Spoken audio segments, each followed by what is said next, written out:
doing? Yeah, Very good, good. So we have a couple different technologies here, TrackMan and Swing Catalyst. TrackMan obviously measures everything that is going on with the golf ball and your club head, and the Swing Catalyst will measure your pressure, your ground force, and the video as well. So all those three things are linked in. So as soon as you hit a shot, we'll be able to see all the numbers for your golf ball and your club head, and your pressure, and the video is recording at the same time. Sweet. So, and obviously Swing Catalyst will have all the numbers from TrackMan display on this TrackMan as Swing Catalyst as well. So when we send the video, you'll be able to see that shot and say, I don't know how far I hit that club, and I don't know what the path was on that. So we'll be able to see that on the Swing Catalyst. Sweet. So yeah, so definitely be able to use all at the same time. So that's a great benefit of. Makes it nice. Yeah. So the TrackMan helps. Back in the days without any trace, we kind of guessed your path and phase and spin rate and all that stuff. But now, all the technology help, you will be able to measure it. So you don't have to guess anything anymore. The thing about instruction is we always rely on the feel. A lot of players come in and say, hey, I feel like I'm doing this, I feel like I'm coming over the top, and you want to say, all right, that wasn't a pull, that was actually the hook. So a lot of players say, hey, I'm coming over the top and pulling it. No, you're actually swinging too far inside out and hooking it, right? And you're just arguing back and forth until they see the numbers. You tell them, all right, TrackMan is measured with a number, so positive number is right and negative number is the left. So if you're hitting down the line, if you're swinging positive, you're swinging right. The golf ball's curving left. It's a hook. It's not a pull. So you help the students to understand how all the numbers work, and it is actually measuring your club and the ball. So you're not guessing and you're not arguing with the student that I feel like I'm doing this, and actually it is different. I mean, we all know that feel is not real, so that's why we get a little bit of help with the technology, so that it helps a lot more. So typically what I like to do is have you hit about 5 to 7 shots and measured some good ones, bad ones. If it's completely miss it, I'll delete it. But depending on the handicap and the golfer's level, I'll either leave all those numbers in or take some out. Let's say we're teaching 20, let's say 30 to 40 handicapper. Yes, we're going to delete a lot of numbers and delete a lot of videos. But for you, your level, I'll keep every single numbers. And we'll kind of look at your big miss hit and your good hit and your average hits. And kind of narrow it down to what you need to focus, because TrackMan gives you too much information. So sometimes when I post it up on the screen, I'll only show maybe a couple numbers, or maybe if not one number. If we're working on the path, make sure they're looking at that number only instead of, hey, my swing speed is too slow, so now they're going to start swinging faster, all the other stuff. So so that's what we're going to do. So use a TrackMan to get all the club data and ball numbers, and then make sure we can kind of match your numbers to your swing, so that you can see when I feel like this, it looks like this, and number shows like this. So that we can match the feel and actual at the same time. Sweet. Sounds good. I'm excited to get going and kind of see how the technology works and how I can implement it in my teaching and go from there. Absolutely. All right. Awesome. Let's go. Good. So TrackMan's lined up here. So if you want the target line, these 3 poles in front of us is the target line. But as long as you're lined up to the mat, that's where the TrackMan's lined up. The Swing Catalyst, we have camera up front and camera at the side right there. So let's hit about 7 shots or so, and then we'll look at it after.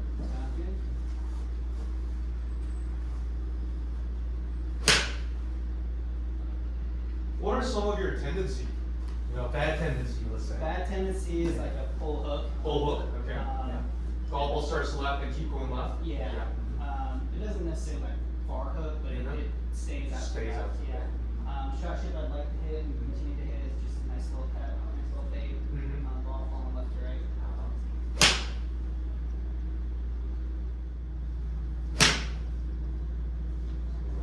That's the kind of the miss hit, right? So we'll definitely. Like the shot shape I want, kind of a little bit of a push. Little bit push. All right. So let's look at all those shots real quick. So if If you want to kind of point that Yeah. to, yeah.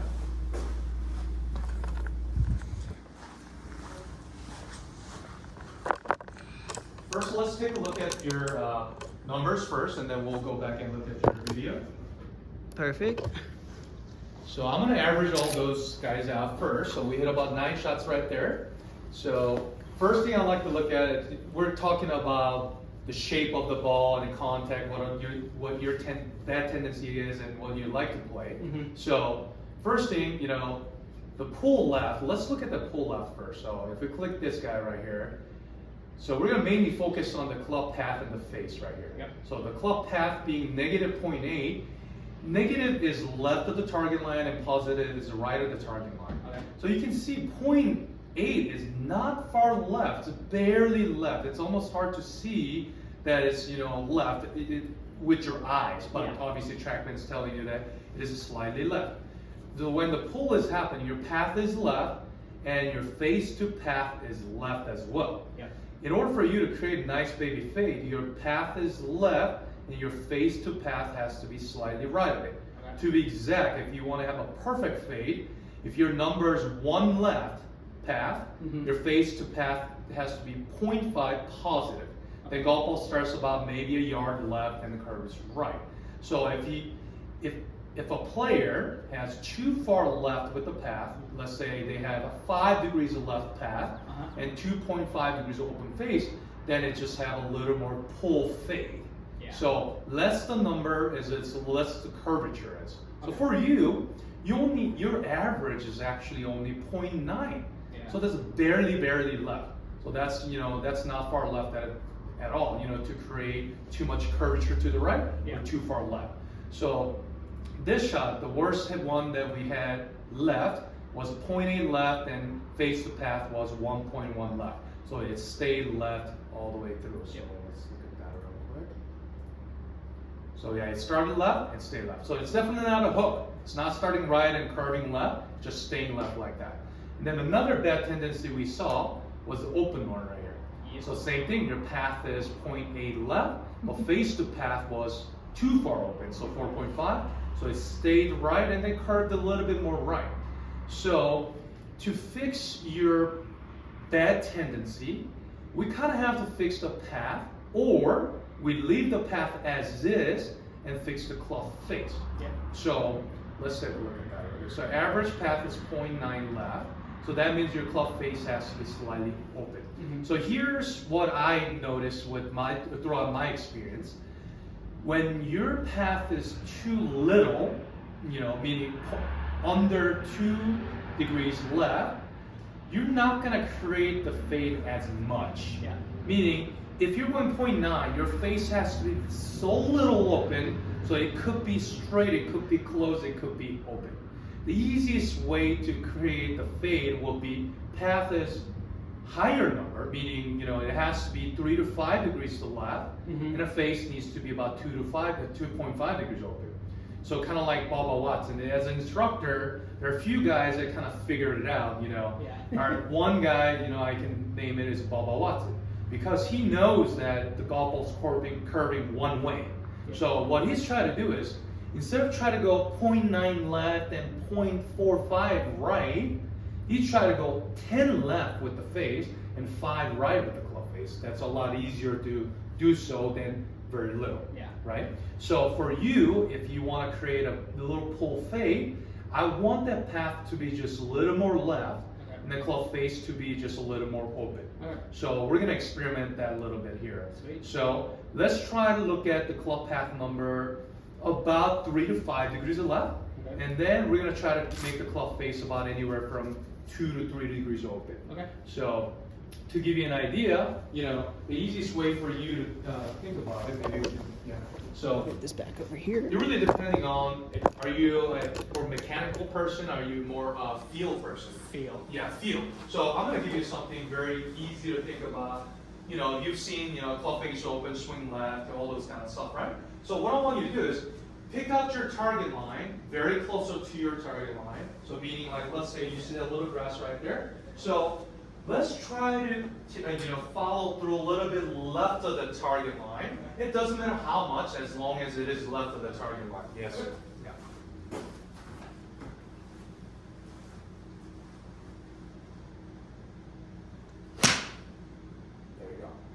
definitely left path. So if I'm looking at the numbers right now, it says 6.8 left, which is definitely left of the target line.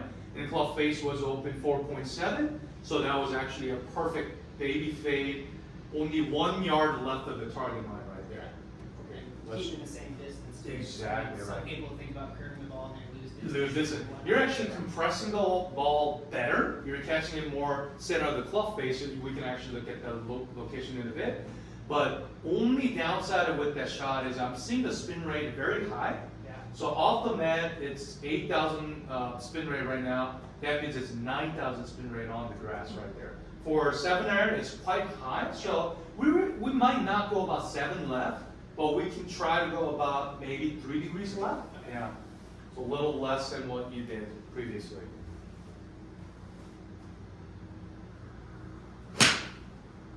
Nice.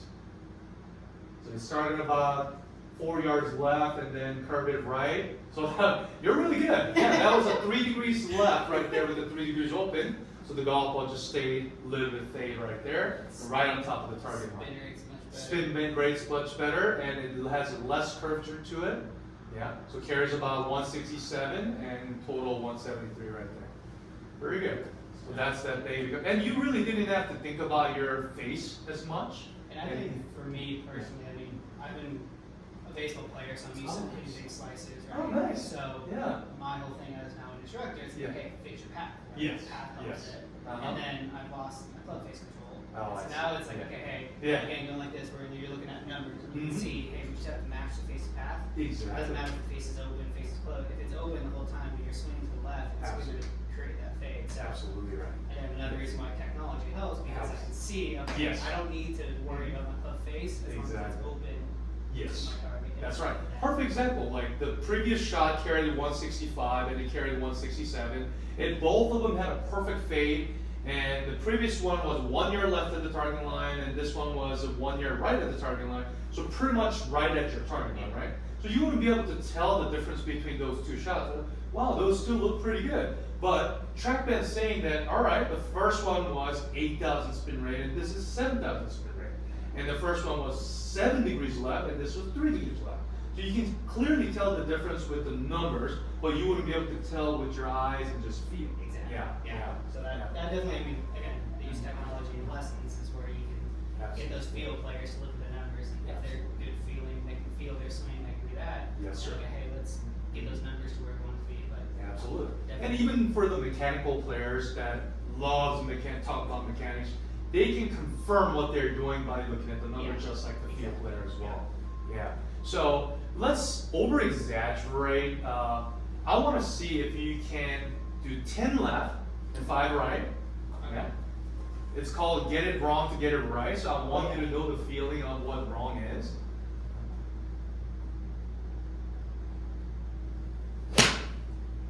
There it is. It started about 25 yards left. That's unbelievable right there, because you got it at 10 left right there and about 5 degrees right there. Perfect. See, you can have a lot of fun, you know, when you have a TrackMan here, because you can curve the shot, you can create a little different shot. You can see the spin rate went up to 8,200 right there, and off the grass that means it's about 9,200. That's very, very high. So for downwind over the bunker shot, you can actually create something like this, and it lands on the green and just stop right away. Yeah. Or like, you know, U.S. Open condition is very firm green. You can hit something like that right there. Yeah, you want to be able to hit a nice little draw, spin rate about 6,000, and it's going to run about 30, 40 yards right there. Yeah. So that's how you can apply your feel versus actual. The TrackMan is helping you to kind of see what your feel is, and then see the actual, and kind of match to it. So out on the course, you're going to say, all right, when I over-exaggerated, TrackMan told me that I was 10 left. Okay, great. So if I go a little less than that, that was about 7 left. And I said, okay, I'm going to go a little less than that, that was ideal. Perfect stock shot. So you have your stock shot, and then you have something like that, you know, create a lot more spin and then stopping, you know, a lot quicker. So, you know, you can definitely get a little help with the TrackMan right there.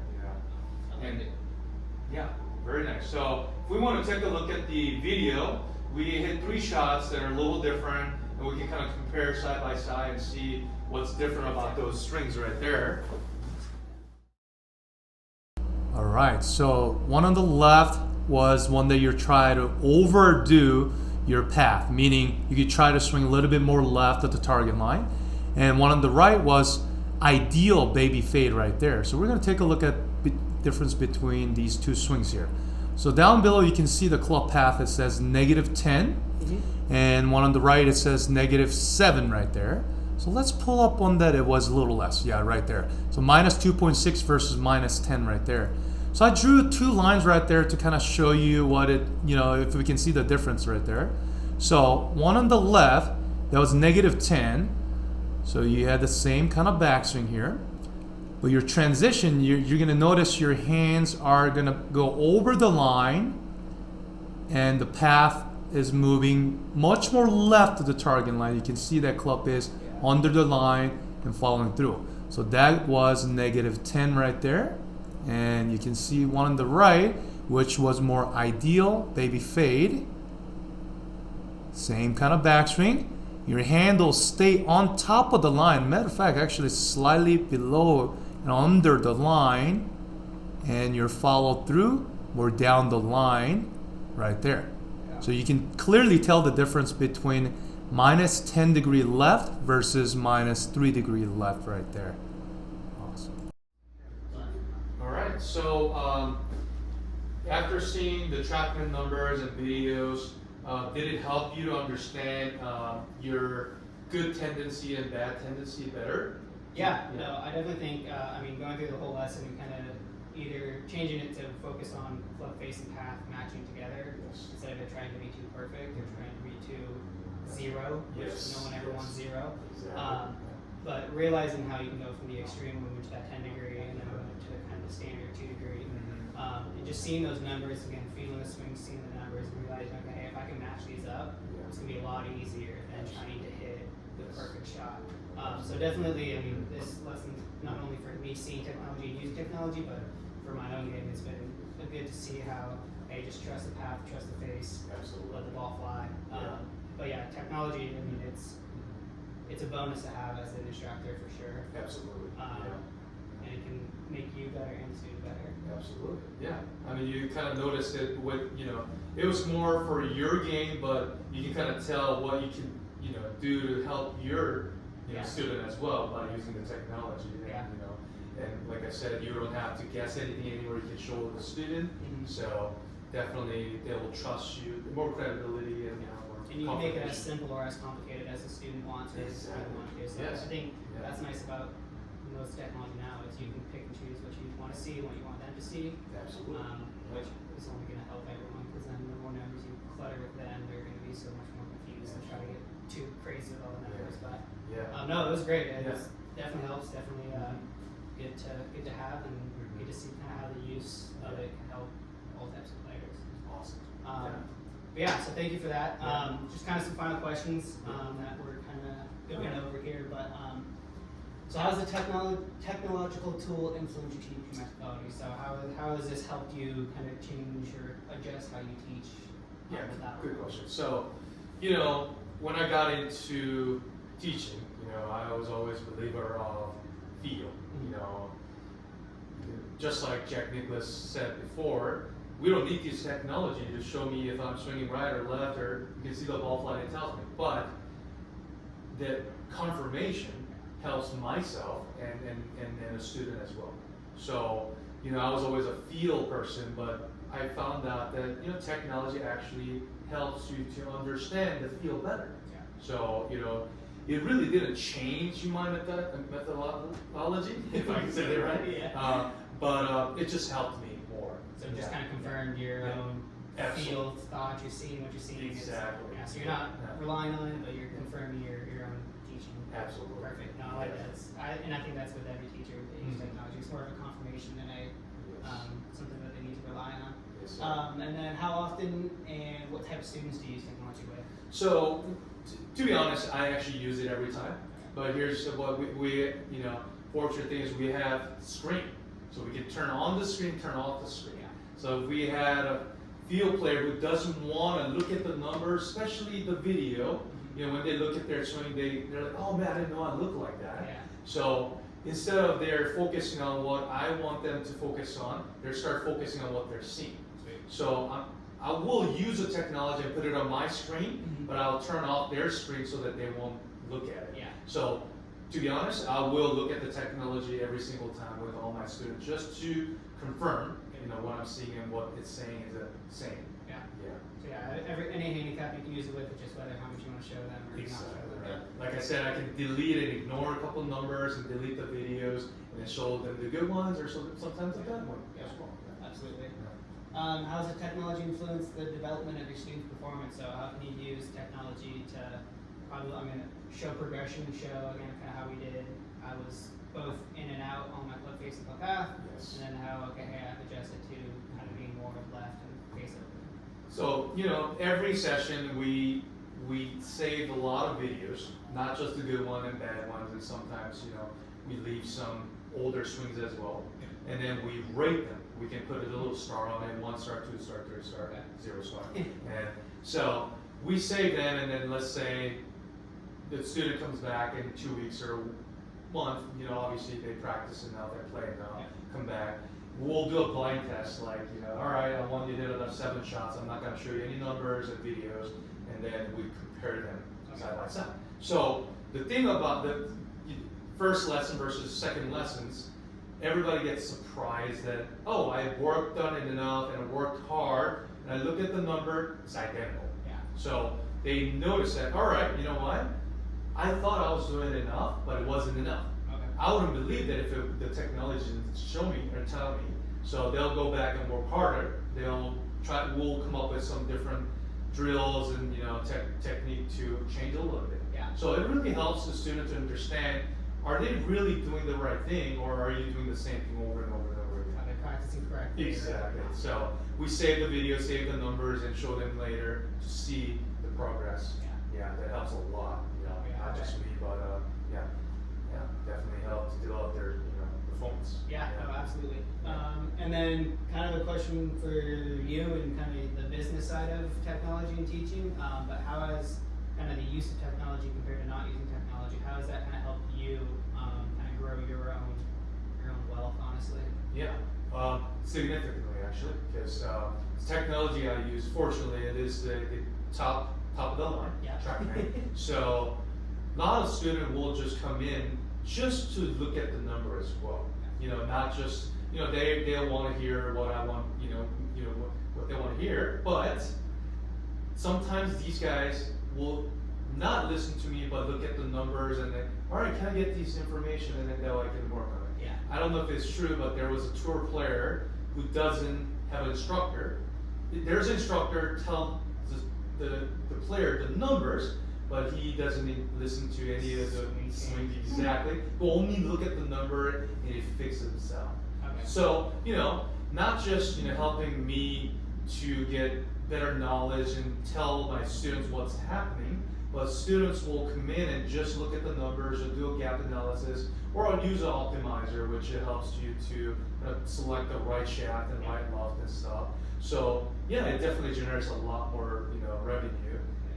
Not just a lesson, but, you know, just showing the numbers. Yeah, no, as that's well. kind of it increases your package. Absolutely. It's not just a lesson. It's not just a swing lesson. It's hey, I can just give you the numbers. I can get you fit. I can do. I mean, there's so many different things you can do. Absolutely. Having technology that just allows you to offer more options, which brings in more people. So Absolutely. So like we do have, it's not a rental, but if I don't have any lessons, they can come in and use the bay without me being here as well. So you can still generate, you know, revenue that way as well. Yeah. And does that go to you or does that go to the club? So, you know, a little bit of yes. Yeah. So benefit the club, benefits you, and that's what we're all here for. Absolutely. But no, I appreciate you. You letting me come do this and teach me a few things. You're very welcome. Yeah. Glad I could help, and then, you know, glad you can see the numbers for yourself as well. Yeah. It's always nice as a pro to get a little confirmation, but I appreciate it, DK. Yeah. Thank you.